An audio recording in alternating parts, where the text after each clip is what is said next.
What really resonated with me is the idea of women in these sorts of virulent, hateful organizations. How I think women get let off the hook, and white women get let off the hook a lot. And people say, oh, she just fell in love with the wrong man, or, you know, she's just trying to do what she can in the society. We're complicit. Like, white women are complicit in maintaining racial superstructures, even if they're not racist. But this woman is like, she is evil, and she is damaged, and she is damaging. And I knew it was going to be a challenge, but I also knew that Ron Stallworth's story needed to be told, and now is the perfect time to tell it, you know? Oh man, because it's beautiful.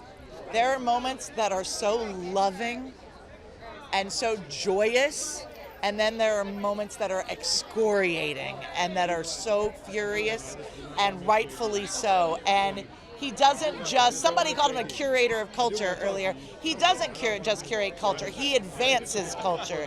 He advances positions in culture, and he challenges our notions and our preconceptions of culture.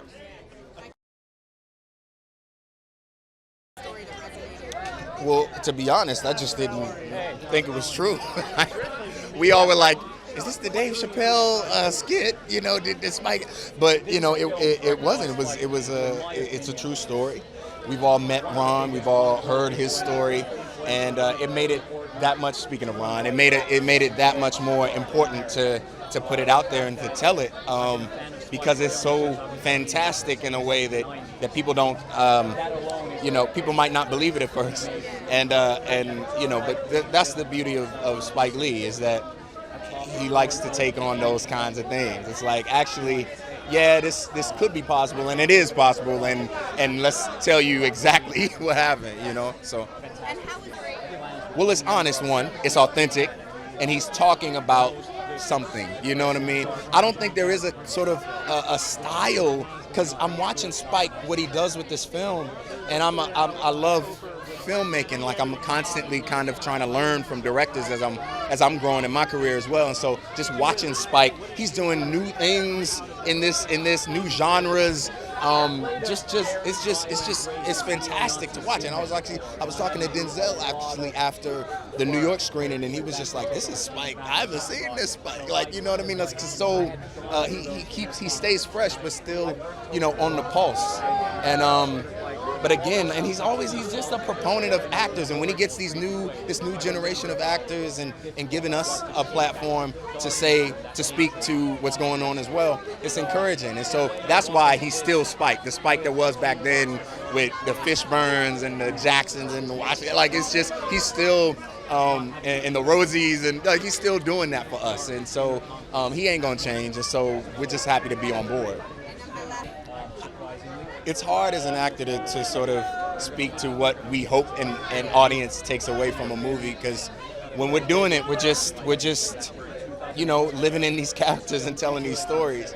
And if the story is true and honest and three-dimensional, and it'll piss some people off, and it'll also make some people laugh, and it'll also make some people cry, but most importantly, it'll make people talk to each other, because that's the most important thing, I think.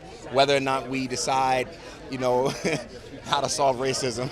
You know what I mean? People have asked that too. People are like, exactly. But it's like, you know, all we can do is continue the conversation and hope that that's something, we move the needle forward in that way. So.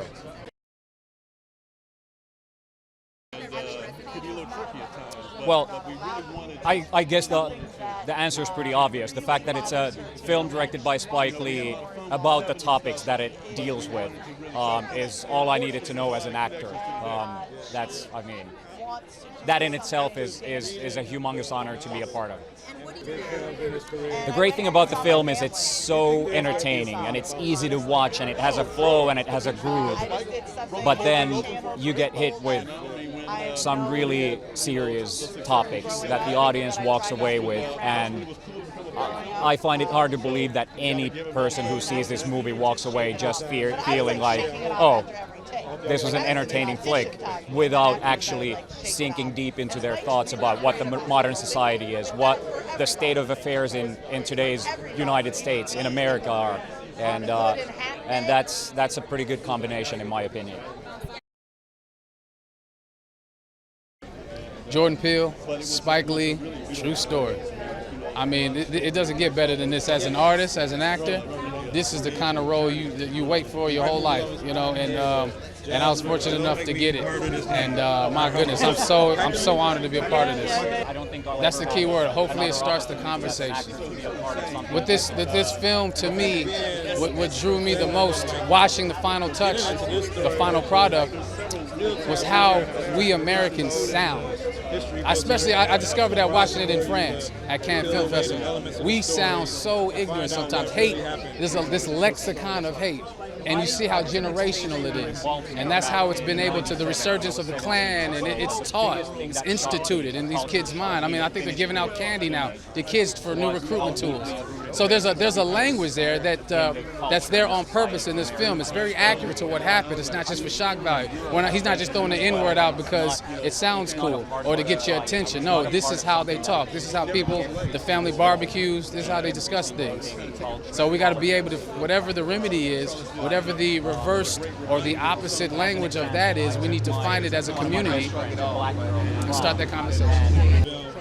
Without giving it away, you mean? I mean, the rhythm of it. He's a master of tone.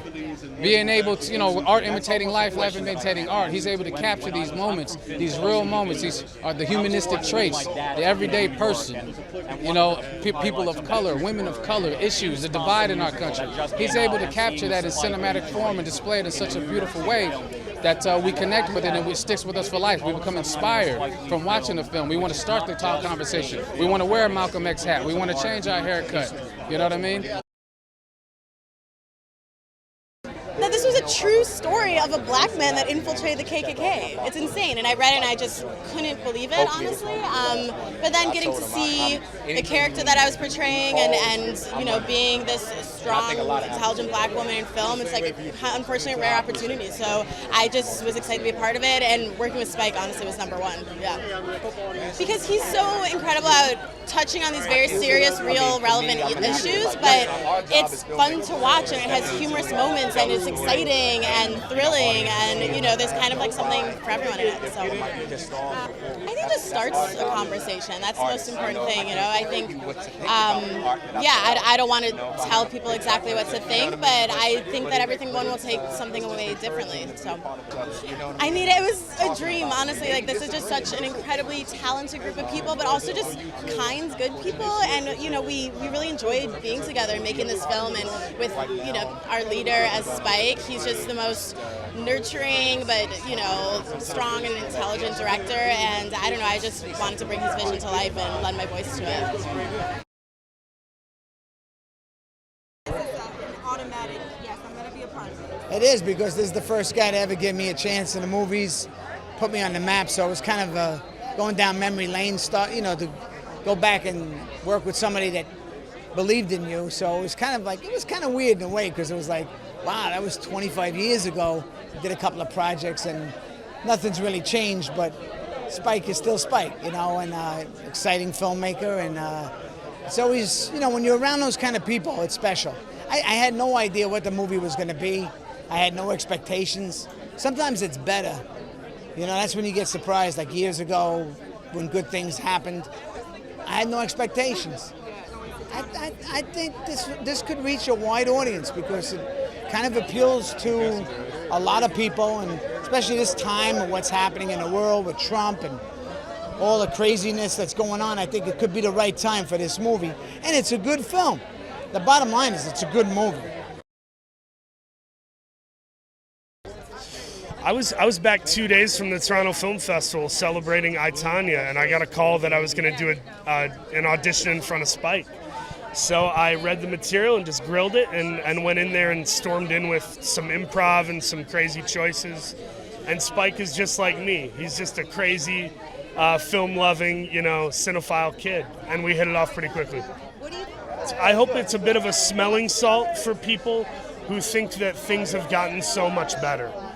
Because they haven't, And we now know that with women, and the Me Too movement has enlightened us about what it's like to walk in those heels. But hopefully this film will continue to drive home the sentiment for the African American community.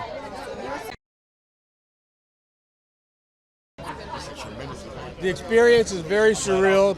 It's almost like an out-of-body experience to sit there, hear my words spoken, hear my name spoken, hear the words that I wrote come off the screen, and see the events that I lived being reenacted in fairly good fashion.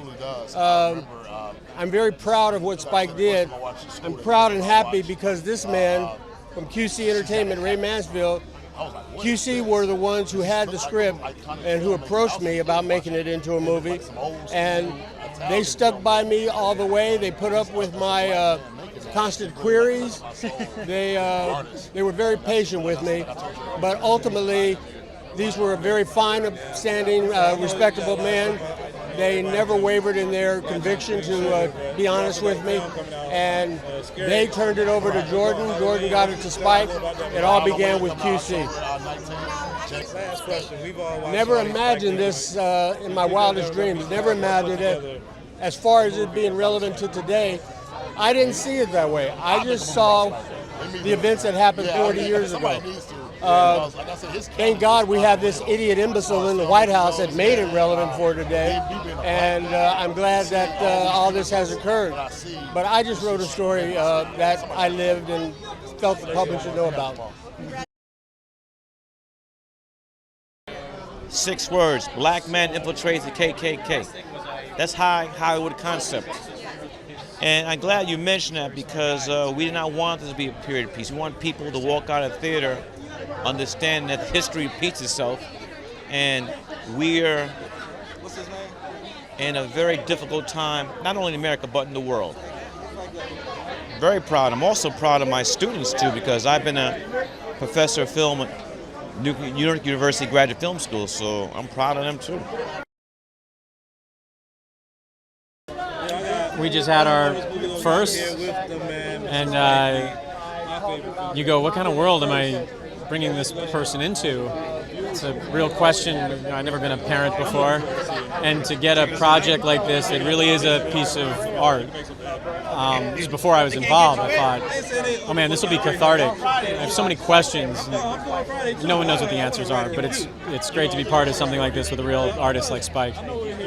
I've never been part of a film where there's such a dialogue right after the film. I mean, everyone wants to talk about it. I've never done so much press where you want the press to continue. You want to just keep talking about the issue. That's what's brilliant about what Spike did. The sad thing is that this is far more relevant today than when it takes place. They say, if you don't study your history, you can be condemned to repeat it. And that's why movies like this are so important right now.